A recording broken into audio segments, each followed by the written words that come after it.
اللہ نے قرآن میں ایک جگہ فرمایا ہے کہ زمین و آسمان کے درمیان ہر چیز اللہ کو سجدہ کرتی ہے، وچ مینس سارے stars, galaxies, planets, mountains, trees. لیکن یہ کیسے پاسبل ہے؟ سجدہ تو اس طرح ہوتا ہے، اور کبھی سٹارز اور پلینٹس کو ہماری طرح عبادت کرتے ہوئے کسی نے دیکھا ہے؟ لیکن اللہ نے قرآن میں بار بار کہا ہے کہ یہ ساری چیزیں اللہ کی عبادت کرتی ہیں، تو یونیورس کی ان ساری چیزوں میں کوئی نہ کوئی بات کامن یا ایک جیسی ضرور ہوگی۔ آج سے بہت سال پہلے پوری دنیا کا یہ خیال تھا کہ ارتھ ہی دنیا کا سینٹر ہے، لیکن زمین تو ساکن ہے بیٹا، زمین روٹیٹ کرتی نہیں ہے، زمین گردش نہیں۔ آج سے 400 سال پہلے گیلیلیو جو ایک اٹالین سائنٹسٹ تھے، انہوں نے 2 لیگنز کو الائنس کر کے رکھا، تو اس سے پتہ چلا کہ ایسے کرنے سے دور کی چیزوں کو قریب سے دیکھا جا سکتا ہے۔ چھوٹے لیول پر ٹیلیسکوپس دنیا میں پہلے بھی موجود تھے، مگر انہیں صرف فوجی اور سمندری سفروں میں یوز کیا جاتا تھا۔ لیکن گیلیلیو نے اسی ٹیلیسکوپ کو امپروو کر انسانوں کی تاریخ میں پہلی دفعہ اس کا رخ آسمان کی طرف کیا، جس سے اس نے دنیا سے پہلی بار سورج اور چاند کو بالکل قریب سے دیکھا، اور گیلیلیو نے ان ساروں کی موومنٹ کو آبزرو کرنا شروع کیا۔ 1300 دنیاؤں کو اگر ملا لیا جائے تو اس سے ایک جوپیٹر بنتا ہے۔ گیلیلیو نے یہ دیکھا کہ یہ بھی باقی پلینٹس کی طرح ہول ہے، مگر جوپیٹر کے اوپر جو لائٹ ہے وہ مہینے کے ڈیفرنٹ دنوں میں بالکل بدل رہی ہے، اور اس نے دیکھا کہ وینس اور سیٹرن کا بھی یہی حال ہے۔ اب یہ سب کچھ تبھی پاسبل تھا جب یہ ساری چیزیں سورج کے گرد گھومیں۔ گیلیلیو نے یہ باتیں پوری دنیا کو بتائی کہ یونیورس کا سینٹر سورج ہے، مگر اس بات کو سن کر یورپ کے سارے چرچز اس کے دشمن بن گئے، کیونکہ ان زمانے کے چرچز کا یہ خیال تھا کہ زمین ہی سینٹر ہے، اور صرف پوپ کا نہیں بلکہ پوری دنیا کا یہ خیال تھا، جس کی وجہ سے گیلیلیو کو چرچ سے یہ سزا ملی کہ وہ ہمیشہ کے لیے گھر سے بند کر دیے جائیں۔ لیکن گیلیلیو نے اپنا کام جاری رکھا، اور اس کی ان ریسرچوں کو بعد میں پوری دنیا نے مانا، ایون چرچ نے بھی۔ گیلیلیو کی مرنے کے تقریباً 350 سال بعد پوری دنیا سے اس سے معافی مانگی گئی، اور کہا کہ ہم غلط تھے اور آپ صحیح تھے۔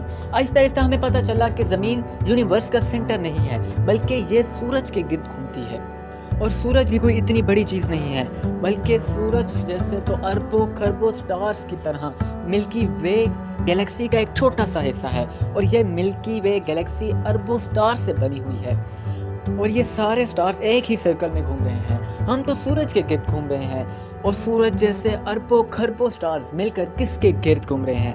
سپر میسو بلیک ہول۔ اس بلیک ہول نے، جو ہمارے سورج سے 40 لاکھ ٹائمز بڑا ہے، یہ پوری گیلیکسی کو گول سرکل میں رکھا ہوا ہے، جس طرح ہمارے سورج نے زمین، جوپیٹر، مارس، سارے پلینٹس کو ایک سرکل میں رکھا ہوا ہے۔ لیکن یہ گیلیکسی بھی کوئی اتنی بڑی چیز نہیں ہے، بلکہ یہ لاکھوں اور گیلیکسیز کو ملا کر ایک چھوٹی سی گیلیکسی بن جاتی ہے۔ یہ لاکھوں گیلیکسیز مل کر ایک کلسٹرز بناتے ہیں، اور یہ کلسٹر بھی کوئی اتنی بڑی چیز نہیں ہے، بلکہ اس جیسے لاکھوں کلسٹرز ملا کر ایک سپر کلسٹر بنتا ہے، اور ایسے ہزاروں سپر کلسٹرز اور بھی موجود ہیں۔ اب آپ نے یہ نوٹس کیا کہ سارے گیلیکسیز میں ایک چیز کامن ہے، کہ اس پورے یونیورس میں ہر چیز کسی نہ کسی دوسرے آبجیکٹ کے گرد گھوم رہی ہے۔ اور جب رسول اللہ صلی اللہ علیہ وآلہ وسلم آسمانوں کی طرف گئے تو انہوں نے بیت المعمور میں فرشتوں کو نماز پڑھتے ہوئے نہیں دیکھا، وہ بھی کسی چیز کے گرد گھوم رہے تھے۔ مگر گھومنے کا عبادت سے کیا تعلق ہے؟ اللہ تعالیٰ نے تو کہا ہے یہ کہ ساری چیزیں عبادت کرتی ہیں۔ اللہ تعالیٰ نے یہ بات کس صورت میں کہی ہے؟ سورۃ الحج میں۔ حج میں مسلمان پوری دنیا سے اسلام کی سب سے مقدس اور ہولی جگہ کعبہ کے پاس جاتے ہیں، اور بار بار اس کے گرد گھومتے ہیں۔ اب اس سرکل کرنے کا مطلب کیا ہے؟ جب مسلمان کعبہ کے گرد گھومتا ہے تو وہ اس وقت اکیلا نہیں گھوم رہا ہوتا، بلکہ چاند، پلینٹ، گلاس، سٹارز، گلسٹرز سب کے سب اس عبادت میں شامل ہوتے ہیں۔ تو یہ ساری چیزیں ہماری طرح عبادت نہیں کرتے، بلکہ ہم مکہ جا کر ان کی طرح عبادت کرتے ہیں۔ مگر اس آیت میں تو لکھا ہے کہ یہ ساری چیزیں اللہ کو سجدہ کرتی ہیں۔ سجدے کا مطلب صرف ہمارے والا سجدہ نہیں ہے، بلکہ اللہ کے نظام کے مطابق چلنے کو بھی سجدہ کہہ سکتے ہیں۔ مگر اللہ نے یہاں اس آیت میں صرف گلیکسیز، سٹارز وغیرہ کے بارے میں بات نہیں کی، بلکہ پہاڑ، جانور، فلاورز سب کا کہا ہے۔ یہ تو سرکل میں نہیں گھومتے۔ آج سے ہزاروں سال پہلے اینشینٹ گریس میں ایک کانسیپٹ بنا کہ کائنات کی ہر چیز ایک بہت ہی چھوٹے پارٹیکلز، ایٹم سے بنی ہوئی ہے، جس کو بعد میں پوری دنیا بھول گئی۔ مگر آج سے 200 سال پہلے اس کانسیپٹ پر ریسرچ دوبارہ شروع ہوئی، اور سائنسدانوں کے ریسرچ سے پتہ چلی کہ ایٹم سب سے چھوٹا پارٹیکل نہیں ہے، بلکہ اس کے اندر اور بھی پارٹیکلز ہیں، جیسے پروٹونز، نیوٹرونز اور الیکٹرونز۔